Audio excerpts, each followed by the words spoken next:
The year is 2006. Gaming is just starting to peek over the precipice of what is known as the sixth generation of consoles, being the Xbox, GameCube, and PlayStation 2, into the HD world of the Xbox 360, Wii, and PlayStation 3. Tech is rapidly developing in the gaming space, and the top games of the time reflect this, by either pushing the current gen hardware to its limits, or by starting to explore what the next generation is capable of. Games like Gears of War, Elder Scrolls Oblivion, Twilight Princess, Cars! Wait, what? In this deluge of next-gen hype, Capcom has created a studio designated to creating new IPs, a traditionally risky venture in the gaming space as new IPs really just don't sell as much as their established counterparts. This Clover studio was formed from the team that had created Beautiful Joe back in 2003. And true to their ideals of creating new IPs, on April 20th they released Okami in Japan, which later was brought to the US in September of the same year. Fast forward 17 years through a studio closure, key members of the creative team scattering through the gaming space, a spiritual successor in a DS game, a handful of ports, and I still want Okami 2.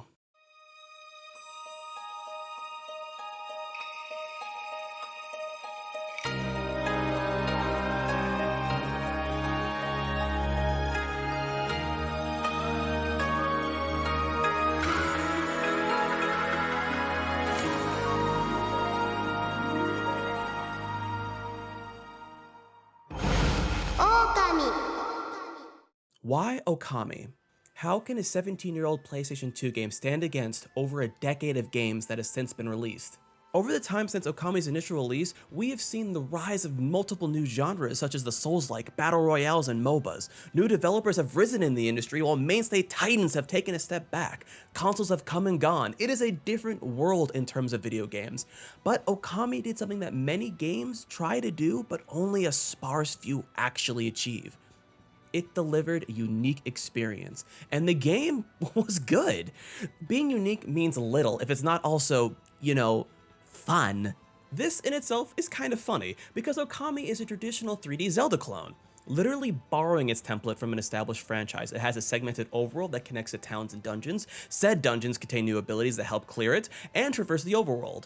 Combat and traversal happens in a 3D space, and throughout the game there are NPCs that relate to the main quest and offer side quests for additional rewards. In terms of broad strokes, Okami at its core really is just a clone of the template that Zelda established during the time. But what really sells Okami for what it is everything that the game decorates this model with. It is really about the charm that makes this game so special, and this is not particularly hard to see either, as by simply looking at it, you are immediately assaulted visually with this onslaught of style. Taking inspiration from ukiyo-e, a Japanese art style from the 17th to 19th century, and sumi-e, an inkwash style of painting, near every element of this game is enveloped in visual flavor. From the bestiary being composed of ukiyo-e style renditions of every enemy in the game, which look freaking amazing, to the celestial brush gods being sumo-e paintings brought to life in the red markings that grace their bodies representing the artist's seal that you see on traditional paintings. Oh, it's just so freaking good!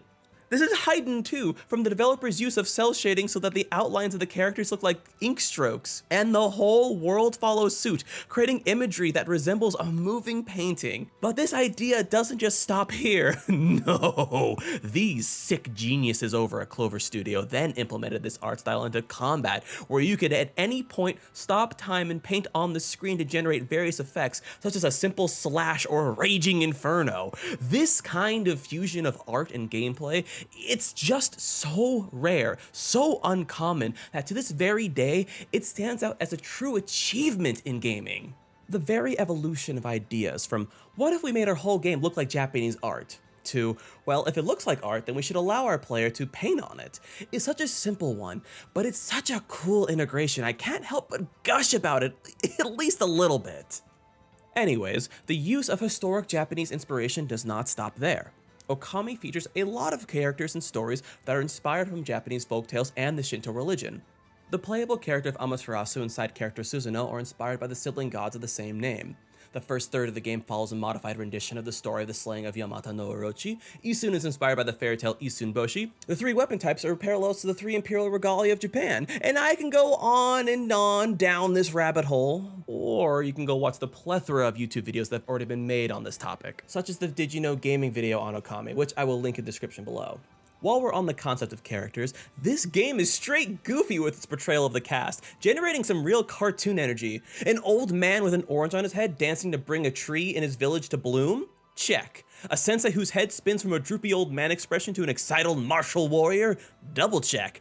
A backflipping sheep god who fails at Matrix-style bullet time dodges? You bet your sweet bippy we gotta check. These sort of exaggerated personalities are everywhere throughout the game and generate a jolly vibe that makes Okami a delight to play through, never really dipping too far into despair and hopelessness that the villains of the story try to represent.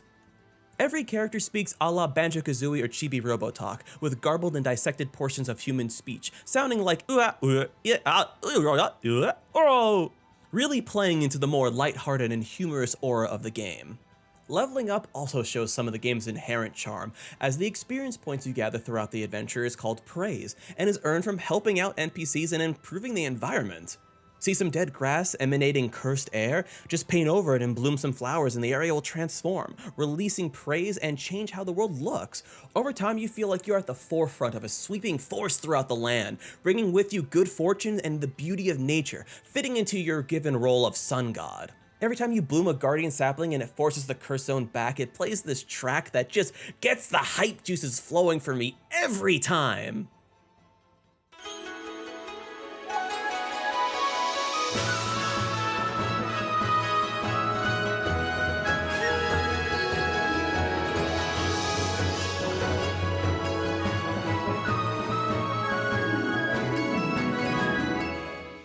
And the music is using traditional Japanese instruments? Oh my god! When I say this game bombards you with style and charm, I can't even begin to fully encapsulate how complete it all feels.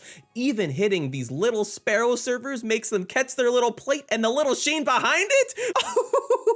Okami is a masterclass of aesthetic that presents what it has to show with unrelenting enthusiasm that I can't help but fall in love with. And it is this love that is given me all those years ago that still burns in me, and is the reason why I still want a proper full-blown sequel. Before I talk about how likely Okami 2 is, I feel like coming to understand the history of the franchise puts us in a better position to speculate about the future. When Okami initially released in 2006, it received excellent critical reviews, scoring a 93 on Metacritic, a site that collects multiple professional reviews and averages them out using math. Scary, I know, but keep with me. Okami would go on to sell a reported 270,000 copies, and the sources for this are not entirely clear. VGCharts.com lists this number, but there are sources in an IGN article that list that number with no source. Wikipedia lists a similar number with 200,000 North American sales and 66,000 Japan sales, but the sources for these numbers are an Edge article that talk about the top 100 selling games of the year, but the actual links to that list are dead. And an old PlayStation magazine that has an interview with the game's producer, Atsushi Inaba, which we will return to in a bit. But for now, know that while I can't find a direct source such as a financial report from Clover or Capcom, there seems to be enough internet breadcrumbs to assume that 270,000 is a correct number. Is this a bad sales number?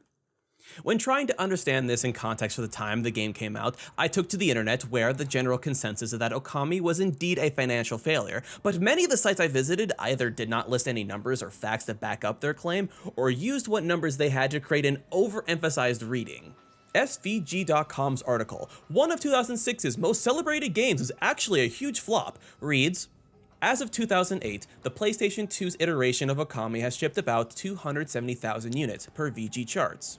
This pales in comparison to a game like 2019's Call of Duty Modern Warfare, which sold 30 million copies in under a year. Like, what does this even mean?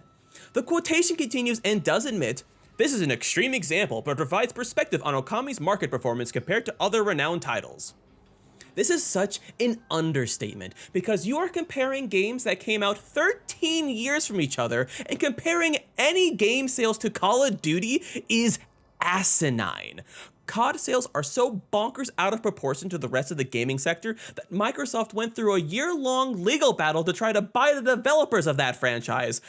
God, gaming journalism sometimes fudge. Anywho, this article got me so angry that it made me question whether or not Okami really was a flop, so I continue digging and I feel like the most convincing pieces of information I found are the following. The wiki article suggested that Okami was the 100th best-selling game of that year in North America, and as I said before, the source that it linked is a dead end. However, I was able to find a blog that listed the top 100 selling games of 2006, and wouldn't you know it, at the 100th place was Okami. The source that they list for this list is dead, but at least we can get an idea of what the information the source had via this blog. The blog also lists a percentage along with a sales number that seems to correlate with the Metacritic score of the games. And what we can see is that Okami is kind of alone in terms of where it's sitting on the list sales-wise when compared to its score. The next game to break the 90 percentile is Final Fantasy XII at number 16 with 1.2 million North American sales, 6 times the number of Okami. And when you factor in Japan sales as well, let's just bring up that PlayStation Magazine article I listed before. Okami was a notable failure in Japan, where it didn't make a dent in the sales charts. Only after extreme discounting has the game finally managed to break the 60,000 sales mark.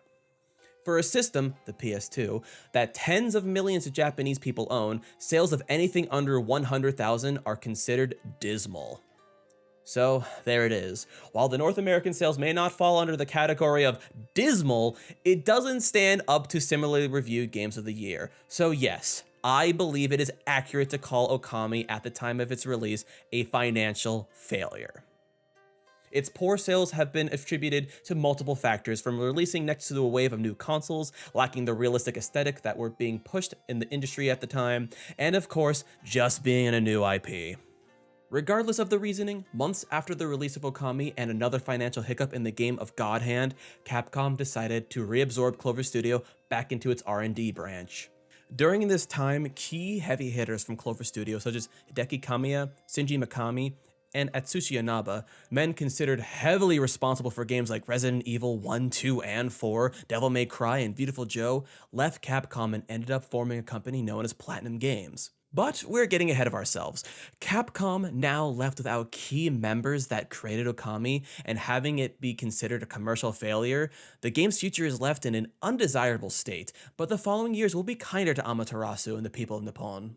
In 2008, the Wii port is released and sales up reported 280,000. Again, all the sources are just pointing at each other referencing a sales report, but nothing to be found. This, in essence, doubles the game's lifetime sales, but still does not reach the heights that Capcom hopes for the series.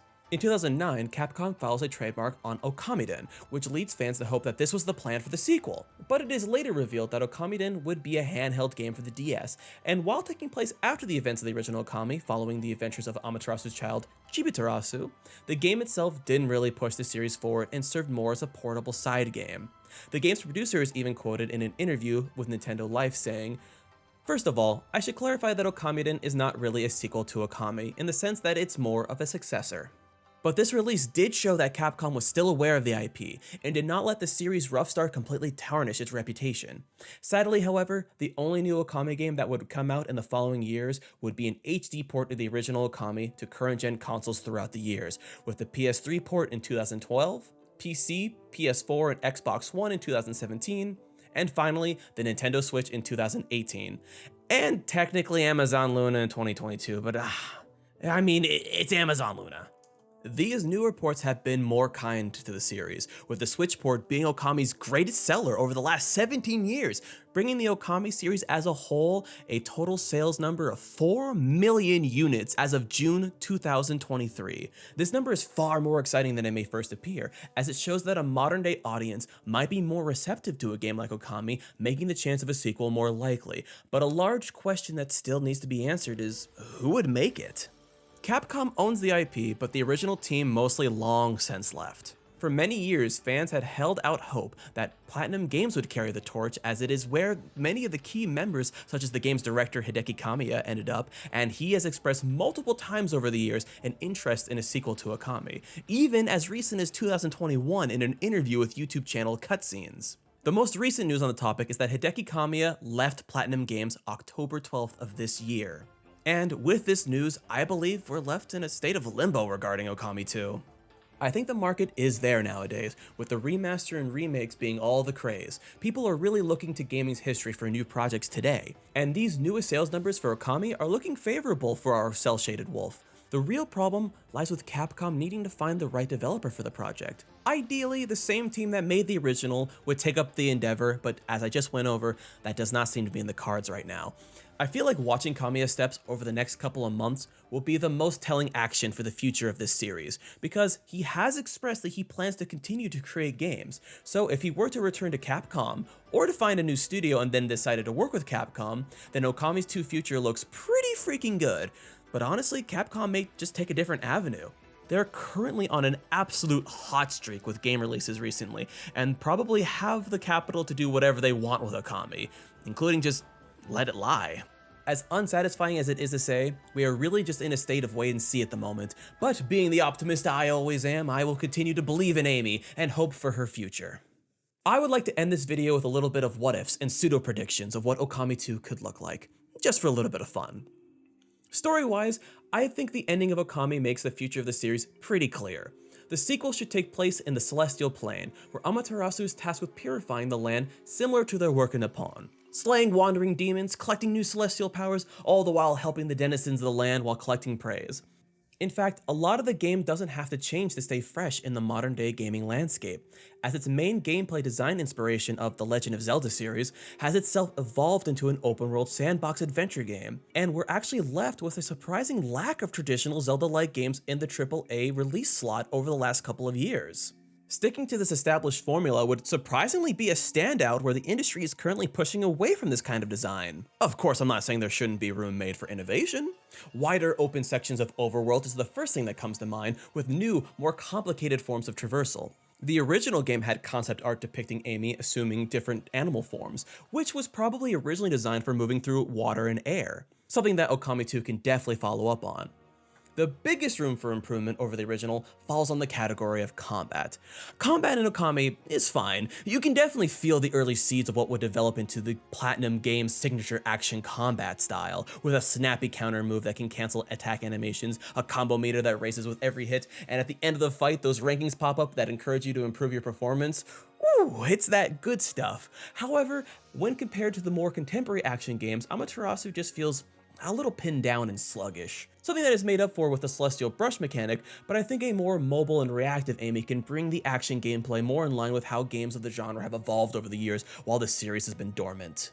Also, speaking of the Celestial Brush, I would want to see the developers really expand this system and flex whatever creative muscles they have with it. More powers, more interactions, more freedom for the player to express their own creativity in and out of combat. Something like Moonlight weakening enemies while strengthening others, changing the rewards you get after combat. Also, the ability to create more in-game objects like the original bomb ability, or just fusing brush techniques together like Inferno and Wind to create a fire tornado. Oh, there's so many possibilities for this series to grow and change.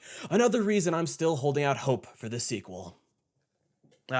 So you made it to the end of this stupid video. Congratulations, you have my undying love. Woo! Clapping through the mic, I'm sure that's not awful to hear. Is there anything that you want to see in Okami 2? I genuinely want to know. I will read your comment if you post it down below. I love this kind of stuff. I really do. And thank you so much for watching. I hope you have a good day. I hope Kamiya is having a good time with his like little YouTube channel he's making. He's making a YouTube channel, by the way. You should go look at that. I'll post a link in the description. The very first video is very weird and funny. He's a funny dude. Go watch him. That's it. Bye-bye.